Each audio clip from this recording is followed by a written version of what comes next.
That was the hardest I'd ever been hit in my life. Only certain guys can do that. Ron Lyle was one guy who could hit you so hard it didn't hurt. You got into further trouble, didn't you, while you were in prison? Well, I got, of course. What do you mean you got? Don't throw it away like that. The year is 1975. Muhammad Ali is in the midst of his second career following his exile from America, all the way back to 1966. After some intense bouts that were undeniable classics, such as his first two wars with Joe Frazier and the iconic Rumble in the Jungle with George Foreman. But now comes a tough cookie with a rugged exterior and a fistful of dynamite. The quick-to-tire but quicker-to-bludgeon monster that is Ron Lyle. Good left hand, and down goes Williams. Intimidated the hell out of a lot of opponents. He would just come in, growl, throw punches, and go home. A feared warrior who's turned pro at the late age of 28, with some already admirable victories against Oscar Bonavena, Buster Mathis, and Jimmy Ellis.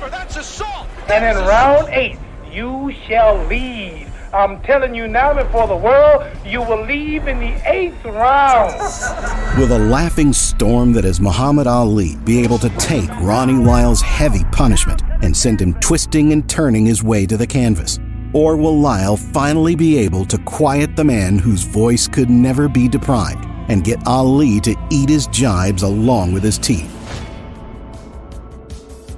Muhammad Ali's fights in the mid-70s America have become national events akin to the Super Bowl, Inauguration Day, or the opening day of a Walmart in small suburban towns. You can look at me, I'm loaded with confidence. I can't beat me. I had 180 amateur fights, 22 professional fights, and I'm good as a girl.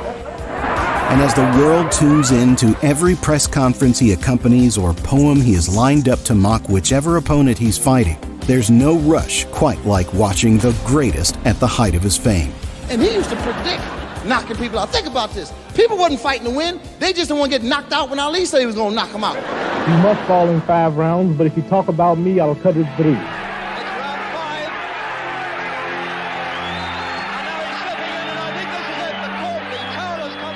Muhammad doesn't quite have the foot speed and conditioning he had way back in the 60s, but in that time, his chin has gone from good to great, as proven in his fight with George Foreman. I'm beating this guy for 5 or 6 rounds. I'm in Africa. Yeah. It's hot. And I beat him up for the 6th round, the 7th round. Then when I thought I had him, I hit him in the side, and he fell on my ear, and he said, "That all you got, George?" Ali was excited, as involved with the public as ever, and exhilarated to put on yet another show for the world after the Ron Lyle fight announcement. The guy I fight, he's in trouble. He can't win. Because I'm going to blow him out of here. This is something that I planned. Ron Lyle was a slow starter in professional boxing, having few pro fights and even fewer amateur, but for good reason. Dying twice on an operating table, getting stabbed, and spending many years in prison after taking part in a rival gang member's meeting with the morgue in self-defense will typically alter your career path. I survived in the jungle. I'm still living. Guys around you getting stabbed every day for cigarettes. I've seen guys get blown out of their cells. I've seen guys get stabbed for no reason at all. Well, it was back in '61 when I first got involved in a gang fight, and a guy was, and I was caught and convicted, and manslaughter. Yes. Lyle was a stone-cold yet fully inspired fighter, and he had a lot to prove in the ring if he wanted to get a title shot. And as we can see, he was talented enough to eventually undertake a challenge against the greatest heavyweight of his era. While Muhammad Ali is often regarded as not only the greatest heavyweight of all time, but one of the greatest at fighting with words, many were excited to see what Ali had to say about the slow, shuffling, and humble Ron Lyle in the build-up to the fight. But you will see me tonight literally take this man. He may win 2 or 3 rounds for the first 5, but after 5 rounds, this man will power. He'll just be completely exhausted. Obviously, the champion enters tonight's fray, shaken with a full loss of confidence. Shaken. Fight night arrived on May 16, 1975. And while Lyle attempts to instill some terror that men like Sonny Liston and George Foreman had achieved in years past with an ice-cold stare, Ali's giddiness to get his hands flowing freely is more of an effective scare tactic than any mean look could ever hope to be. The two men await the bell's ring, and the fight finally begins. Now the bell for round one, the two men in the middle of the ring. I will not try to kill him, Lyle said in our pre-fight talk. Ali covering up. So far, Ali hasn't thrown any punch. Remember what Ali said. He might win 3 of the first 5 rounds, but he's got to go by the 8th. Only once was Ali heavier. Seems to be a little bit of blood out of Ali's nostril. Now Ali's corner is yelling, "Stick 'em, champ." Oh, a quick right by Ali. Ali with a right lead. The left foot in front of the right foot. Ali is talking to Lyle, taunting him. Oh, a good quick left and right by Ali. His best blows of the night. Lyle trying to fight back, coming in with a right. No question, Lyle has no fear of this man. After a better round from Ali in the second, Lyle comes out with a new sense of caution and focus as he works on Ali's slippery footwork and high guard by digging in hooks behind Muhammad's guard and keeping a consistent pace while trying not to tire his infamously inconsistent gas tank. Can't use the ropes. This is the way to fight Ron Lyle, with movement, control it slow, sticking as Ali just did with the left.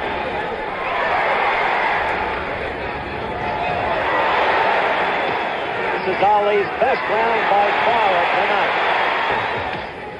Lyle's right only glance. 6th round action quickly. Ali moving again. A little evidence of the Round 6 has Ali acting on his battle plan. After 5 rounds of letting Lyle have his way in the ring, Muhammad shows some of his signature pizzazz with flashy footwork and snappy jabs. Lyle struggles to keep up with the greatest frenetic pace, but survives the round. Good right to Ali's head thing. I suppose in a purist boxing sense, it's an interesting fight. Ali is now covering up as Lyle goes after. It's more of the Muhammad Ali, Ron Lyle World Heavyweight Championship fight. Now let's pause for this message from our local station.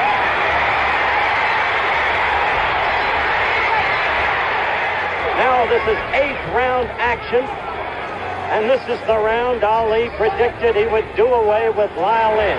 Now he's opening up. He's trying to get at Lyle. Tired of looking at the guy still coming at me. Ali is scoring much better, though, in this round. We're going to run this clock the whole round because of the prediction. Ali got to Lyle in. Lyle's full of sweat. He is not going to knock Ron Lyle out as predicted. Ali is winning this round quick. And the crowd knows it. They're reacting.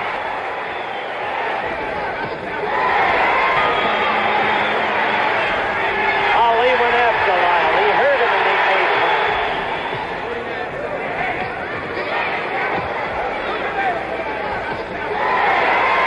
Got a good left in there. We're approaching the end. Following 3 rounds of Ali magic, Lyle finally gets his head back in the game throughout the 10th, while managing to busy Ali's nose early on in the fight.